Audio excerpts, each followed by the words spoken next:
Yep, you probably do think we're crazy. We do grammar so often, but you know what? It's going to make you a strong writer, and hopefully the things you learned today about punctuation will help you with your essay and will help you just become prepared for upper school and college.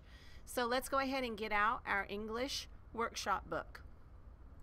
Okay, in your English workshop book, I need you to open it to page 275 and get out a highlighter and 2 different colored pens so that you're prepared to annotate the page and to pay attention as I'm giving directions and explaining about colon, the punctuation mark of a colon. Okay, so I'll give you a little bit of time to make sure you have all your writing utensils so that we can get started at the same time.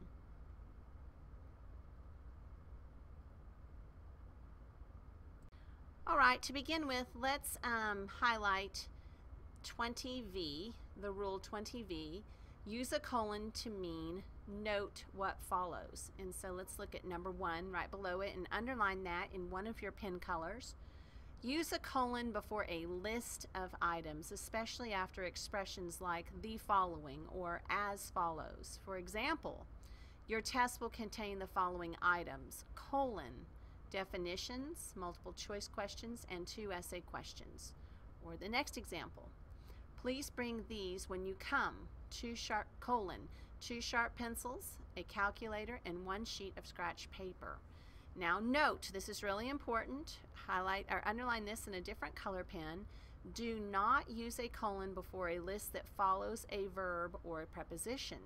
So this is an incorrect way to use a colon. For example, pay special attention to, colon, the size, the shape of the tail, and the shape of the bill. The colon is following the preposition to there, so that's incorrect. You would just leave the colon out and list the things right after the word to.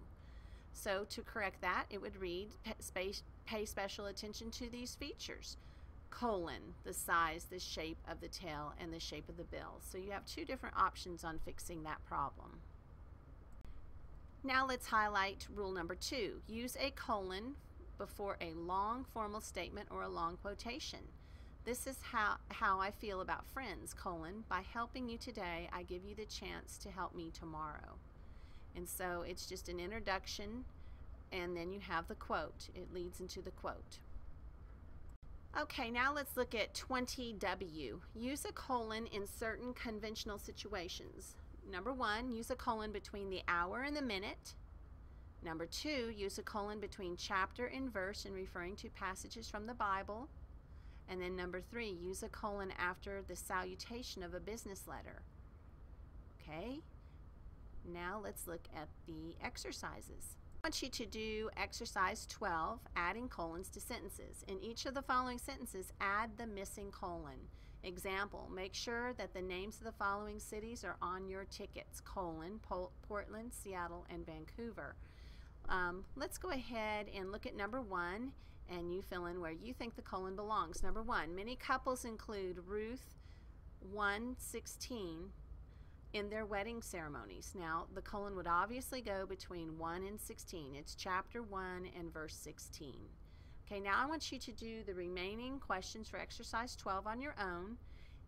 Hit pause right now on your video, and then you can turn it back on to see the answers and check your answers.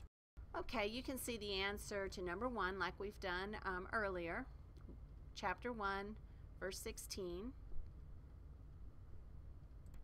And now you can see the answers for number 2 through 10. So please look carefully and find the red colon marks where they belong, and make sure that you placed yours in the right positions as well. You can pause the video to check your answers and then turn it back on to begin the next exercise. All right, now I need you to do exercise 13 using colons correctly. Proofread the following business letter. Add, delete, or replace punctuation as necessary. Go ahead and pause the video now, make your corrections, and then you can turn the video back on to check your answers. All right, exercise 13, make sure you look and see where I added colons and replaced other incorrect punctuation marks. The one that you may not be able to see very well is it should be a comma after the word sincerely on line number 8. instead of a colon there. And come ask me if you have any questions. Okay, you have finished the colon assignment in the English Workshop book, and if you have another lesson to do, go ahead and turn to that video now, or you may be finished and you can start the next part of the instructions on the board. Good job.